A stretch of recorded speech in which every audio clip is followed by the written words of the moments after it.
Hello students, myself Kunal S. Thakur and here I am again to deliver a lecture on logic chapter which is in 12th standard of Maths 1 and here I am going to deal with exercise 1.4.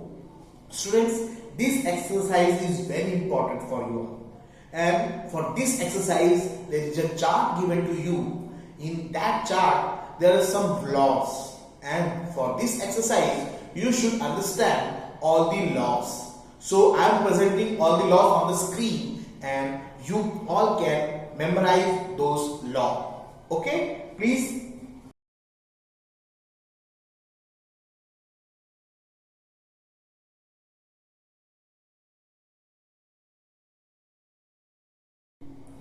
So students, I think all of you have gone through that chart. Okay, आप सब ने वो chart prepare कर लिया होगा बेटा. Yes. So please pay attention towards De Morgan's law, identity law, commutative law, etc. Okay.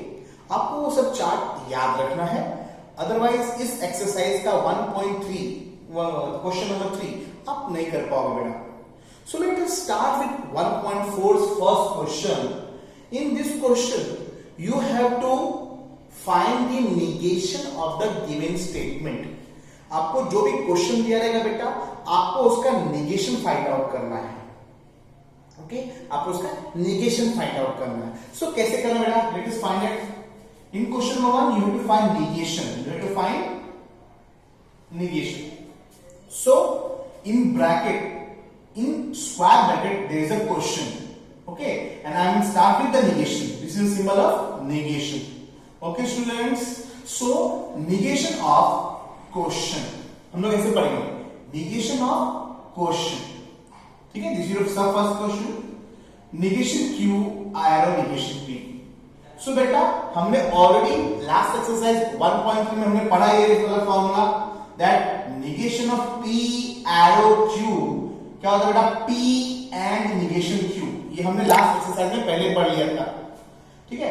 p arrow q corresponds to p and negation q. Okay, ये formula आपको याद रखना है. सो एरो से क्या होता है बेटा? निगेशन जब भी आप एरो वाले टर्म का लगाओगे क्या होगा बेटा? फर्स्ट वाला टर्म वैसे ही होगा, फिर एंड आएगा और फिर सेकेंड टर्म का निगेशन. ओके, सो वही हमने क्या बेटा, आप यहां पे ध्यान दे सकते हो बेटा. फर्स्ट वाला टर्म वैसे लिखा हुआ है. ओके, फर्स्ट वाला टर्म हमने वैसे लिखा हुआ है. नेगेशन क्यू था, नेगेशन क्यू लिखा, एरो की जगह पे एंड लिखा और सेकेंड टर्म का हमने नेगेशन पुट अप किया. Okay, so your final answer is negation Q and negation P. Okay बेटा, आपको बस इतना ध्यान देना है. डन. ओके, समझ में आया बेटा इतना छोटा सा आंसर. सो आपने एक बार डी मॉर्गन्स लॉ के हिसाब से ये रूल लगा दिया, आपका फर्स्ट क्वेश्चन हो गया बेटा. Okay, second question. Again, you have to find negation of quotient. Negation of quotient. So this is De Morgan's law. बेटा ये भी हमने पढ़ा था बेटा लास्ट टाइम. टेबल में आपने प्रिपेयर किया था एट दैट कॉर्नर कि negation जब भी आप लगाओगे एंड का तो वो और बन जाएगा और दोनों टर्म का negation होगा. पे अटेंशन होगा ये बेटा. negation जब भी आप लगाओगे एंड वाले ऑपरेशन का तो एंड का और हो जाएगा और बाकी दोनों टर्म्स का दोनों का निगेशन लगेगा बेटा. So I have written negation p, negation of negation q, negation p, negation of negation q और एंड यहां पे और लगा देगा. This is De Morgan's law. ये क्या है बेटा? De Morgan's law. Pay attention over here. This is De Morgan's law. So negation p, negation p हो गया बेटा. निगेशन निगेशन कैंसिल होगा बेटा, खाली क्या बच जाएगा बेटा? q. तो सेकंड क्वेश्चन भी हो गया बेटा. थर्ड में बेटा हमने वही किया, निगेशन ऑफ और बोला था बेटा. तो जब आप निगेशन ऑफ और लगाओगे तो और का एंड हो जाएगा. एग्जैक्टली ऑपोजिट है. एंड का और हुआ सेकंड क्वेश्चन में, और का एंड होगा थर्ड क्वेश्चन में और बाकी दोनों टर्म्स का क्या हो जाएगा बेटा? Negation. So it will be negation p and negation of negation q. दोनों टर्म का निगेशन. q ऑलरेडी निगेशन है, इसमें दो बार निगेशन है बेटा. सो निगेशन p आ गया बेटा and negation of negation cancel q बचेगा बेटा. ओके, क्वेश्चन नंबर 3 तक हो गया बेटा सबका? Okay, let's start with question number 4 now. Now this is important question. आपको सबसे पहले क्या बेटा, negation of this entire bracket. This is the question. Negation of this entire bracket, the square bracket. So इसमें क्या करेंगे बेटा? So इसमें सबसे पहले ये वाला ऑपरेशन है बेटा. What is this operation? And. ये ऑपरेशन क्या बेटा? And. तो negation किसका लगेगा बेटा? And का लगेगा. And का क्या बेटा? And का और हो जाएगा. And का और हो जाएगा और आगे पीछे दोनों टर्म का negation होगा. तो मैंने लिखा negation of the bracket and negation of r. Okay बेटा, negation of bracket and negation of r. After बेटा negation इस वाले ऑपरेशन का पहले किया बेटा, तो and और का क्या हो जाएगा? and और बाकी दोनों टर्म्स का negation हो जाएगा बेटा. सो negation p and negation of negation q क्या बन जाएगा बेटा? q. and negation of r क्या होगा बेटा? negation r. ओके बेटा, समझ में आया 4 question? Okay, let's move to question number 6. Okay, question number 6. So students, now we are going to question number 6 and 7. Question number 5 you can solve by your own. बिल्कुल आपके first question के जैसे ही उसमें formula लगेगा बेटा. So let's start with question number 6 now. So you have to find negation of this bracket. ये आपका question है बेटा. तो सबसे सेंटर में कौन सा ऑपरेशन है बेटा? Very good. सबसे सेंटर में क्या है बेटा आपका? और. तो और का क्या हो जाएगा बेटा? वेरी गुड बेटा. और का क्या हो जाएगा? एंड. और का क्या हो जाएगा बेटा? एंड. और आगे वाला टर्म जो यहां पे दिया हुआ है उसका भी निगेशन लगेगा और पीछे वाले टर्म जो यहां पे है उसका भी निगेशन लगेगा. तो हमने दोनों टर्म का निगेशन लगा दिया है बेटा. I think I am clear with that. negation पहले वाले टर्म का, negation दूसरे वाले टर्म का और तीसरे पे क्या हो जाएगा? and. This is De Morgan's law. अब बेटा negation किस ब्रैकेट में जाएगा? बट negation क्या हो जाएगा बेटा? negation cancel. Very good. So सिर्फ ये ब्रैकेट बचेगा p and q का, उसमें कुछ नहीं करना अपने को. सेकंड ब्रैकेट में बेटा ये negation इस ऑपरेशन को सॉल्व करवाएगा. ये negation इस ऑपरेशन जो कि और है, और का क्या बना देगा बेटा? and. और आगे वाला टर्म और पीछे वाला टर्म दोनों टर्म में क्या होगा बेटा? negation. तो negation of p क्या बनेगा? negation of p. negation cancel हो जाएगा बेटा, खाली क्या बचेगा? q. तो q आ जाएगा आपका आंसर. क्वेश्चन नंबर 6 समझ में आया बेटा? Now question number 7. बेटा इन क्वेश्चन नंबर 7 negation of ये क्वेश्चन आपको निकालना बेटा. The central operation is yes unique conditional implication. तो इंप्लीकेशन का रूल क्या है बेटा? यहां पे भी लिखा मैंने, यहां पे भी लिख के दिया बेटा आपको. इंप्लीकेशन का रूल क्या बेटा? दैट फर्स्ट टर्म वैसे का वैसे लिखो और सिर्फ सेकंड टर्म का नेगेशन लगाओ. तो फर्स्ट टर्म को मैंने यहां पे नेगेशन नहीं लगाया बेटा और सेकंड टर्म का नेगेशन लगाना है. और यूनिक कंडीशनल इंप्लीकेशन एरो की जगह पे क्या लगेगा बेटा? एंड. फॉर्मूला मैंने लिख के दिया आपको. सो फर्स्ट टर्म तो वैसे होता जाएगा बेटा, उसमें कोई चेंजेस नहीं है, सिर्फ एंड उधर गया. नेगेशन तो क्या होगा? नेगेशन अंदर के ब्रैकेट को सॉल्व करेगा बेटा. नेगेशन ऑफ एंड क्या बन जाएगा बेटा? और. नेगेशन ऑफ एंड क्या बन जाएगा बेटा? और. इसके साथ क्या होगा बेटा? आगे और पीछे दोनों टर्म्स का क्या हो जाएगा बेटा? नेगेशन लगेगा. So negation of p will be negation of p and negation cancel हो जाएगा बेटा, सिर्फ q लिख के आएगा आपका final answer. So students, we have solve question number 1 and question number सब question number 8 you can solve by your own. If you have any doubt you can ask me in the comment. So students, जितने भी question हमने board पे solve किए इससे अपने को क्या समझ में आता है? Without taking any headache, simply negation के रूल्स लगाने हैं, निगेशन के लॉ लगाने हैं. अगर आप ध्यान दोगे तो एक डी मॉर्गन्स लॉ यूज हो रहा है. डी मॉर्गन्स लॉ का जो है टेबल में वो यूज होता है और इंप्लीकेशन का यूज होता है. समटाइम्स कम्यूटेटिव और एडिटिव लॉ यूज होते हैं. ओके बेटा, so please copy this. So students, let's start with question number 2. In the exercise question number 2 is rewrite the sentence or you can say rewrite the statement without using if and then. मतलब आपके जो conjunction है उसको निकाल दो, उसकी जगह पे कुछ दूसरा चीज लिख करके उसी स्टेटमेंट को वैसे लिखना पड़ेगा। So please pay attention over here.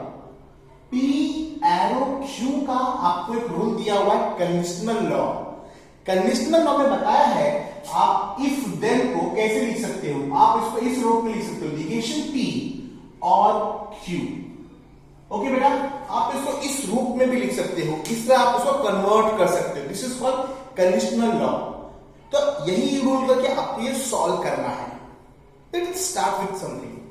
Now your first question is if a man is a जज then he is honest. Okay, so क्या किया बेटा अपन ने? बेटा फर्स्ट स्टेटमेंट को P माना है, सेकंड स्टेटमेंट को Q माना है। It is P will be a man is a judge. What will be Q? He is honest.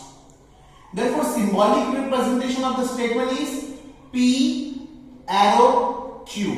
If then है बेटा तो क्या होता है? P arrow Q. So conditional law हमने यूज किया बेटा, P arrow Q को क्या लिखा बेटा? Negation P और Q. So statement क्या बन गया बेटा? Negation P चाहिए, मतलब फर्स्ट स्टेटमेंट का negation चाहिए अपने को।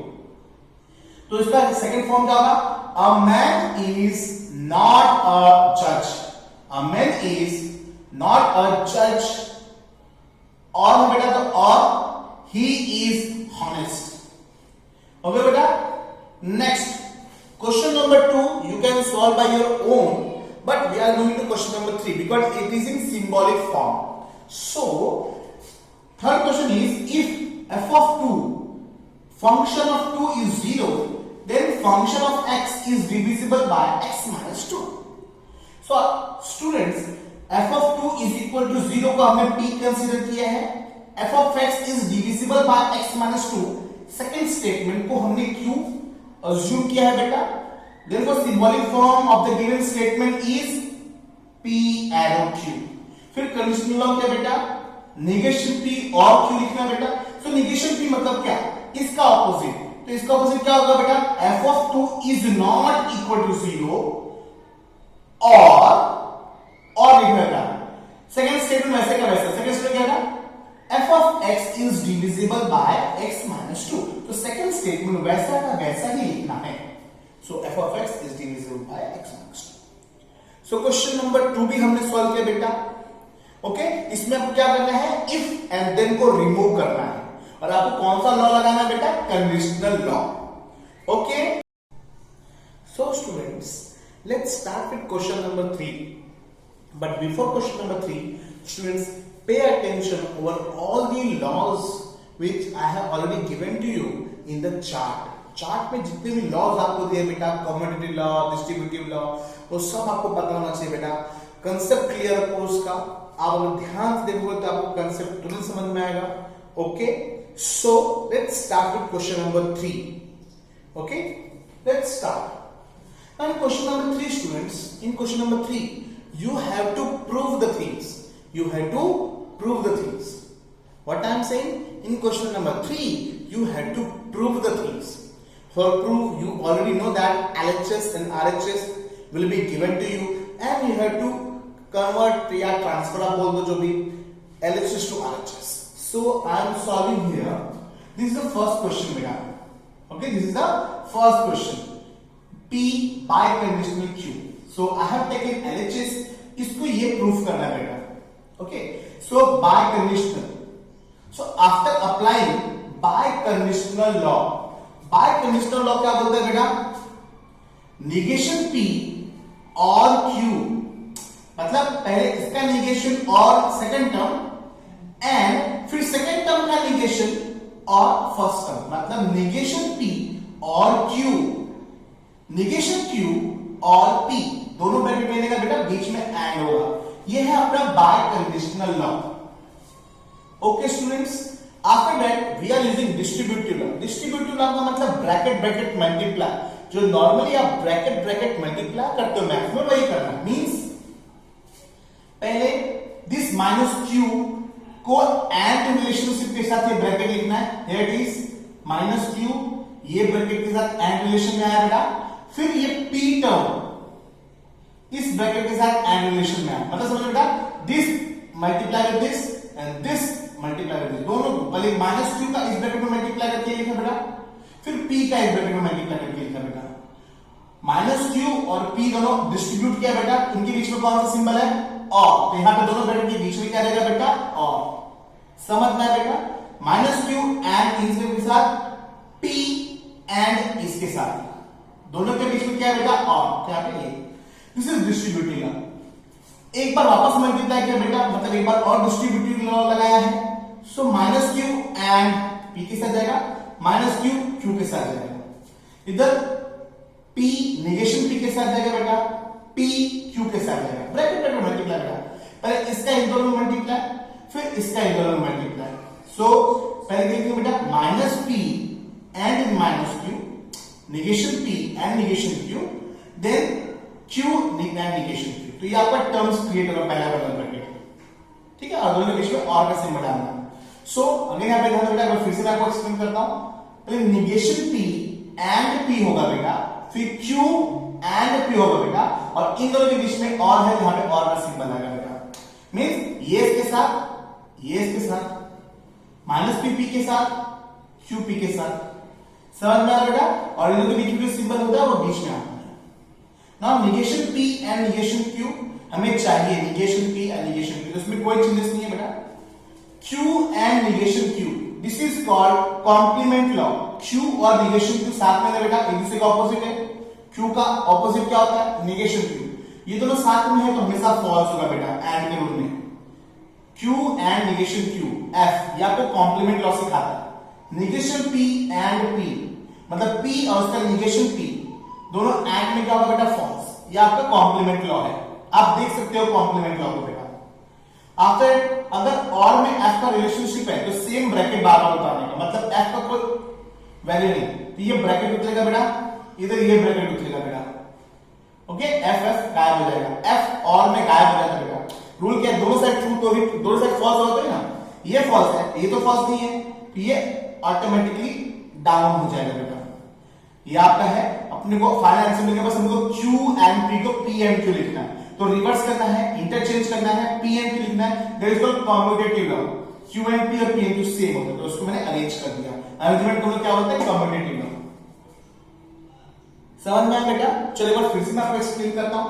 सबसे पहले अपना बाय कंडीशनल रूल लगाया बेटा, नेगेशन P और Q, नेगेशन Q और P, okay, bye conditional rule लगाया बेटा, नेगेशन P और Q, नेगेशन Q और P, और दोनों के बीच में एंड दे दिया बेटा। उसके बाद डिस्ट्रीब्यूटिव लगाया, मतलब इसको इन दोनों के साथ, फिर इसको इन दोनों के साथ, आपको दिख रहा होगा पहले नेगेशन Q इनके साथ दिया बेटा, फिर नेगेशन P, मतलब पहले नेगेशन Q इन दोनों के साथ मल्टीप्लाई किया बेटा, फिर नेगेशन P को इन दोनों के साथ मल्टीप्लाई किया मैंने, ओके स्टूडेंट्स।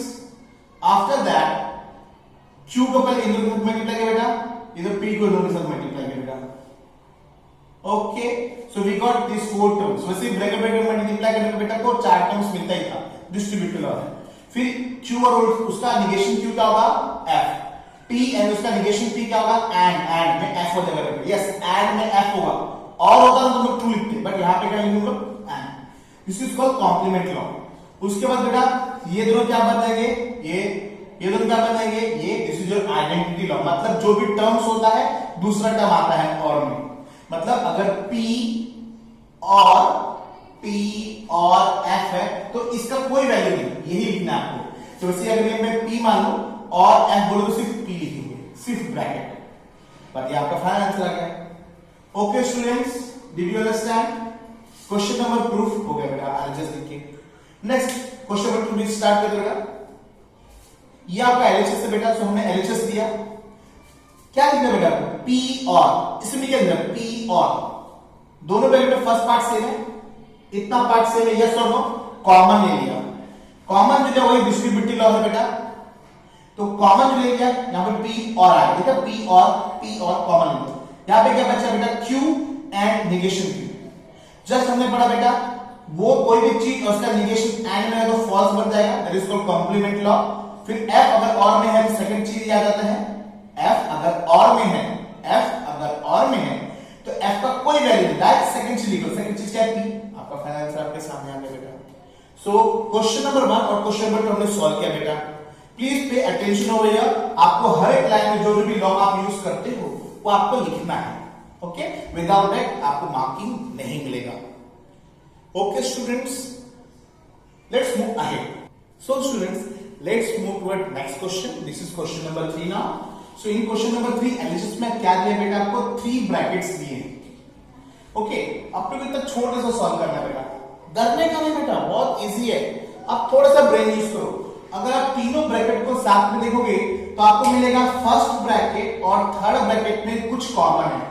क्या कॉमन है बेटा, फर्स्ट ब्रैकेट और थर्ड ब्रैकेट में क्या कॉमन है, पी एन कॉमन। तो हमने दोनों ब्रैकेट को पहले साथ में लिखा है, सेकंड ब्रैकेट को पीछे रख दिए। ओके, यहां पे पी एन हमने कॉमन ले लिया बेटा, तो बचा के इधर क्यू और निगेशन क्यू।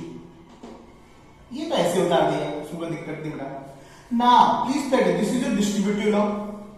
आफ्टर दैट बेटा क्यू और negation Q, pay attention, Q और निगेशन क्यू क्या बेटा होगा, ट्रू।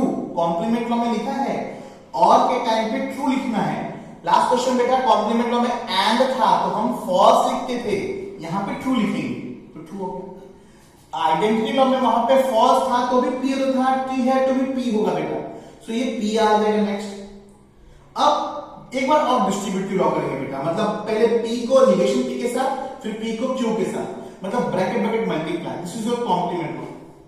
सो हमने मल्टीप्लाई कर दिया बेटा। ओके, आफ्टर दैट दोनों वापस कॉम्प्लीमेंट आ गए बेटा दूसरे के, सो आपस में ट्रू हो जाएगा।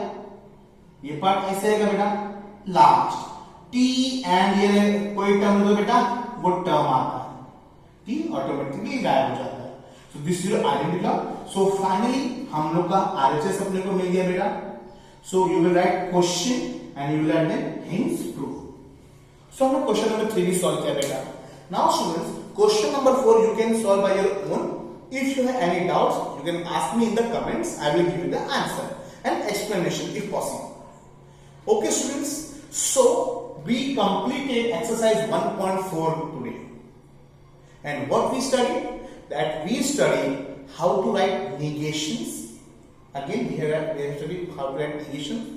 Then we studied these proofs without using truth table.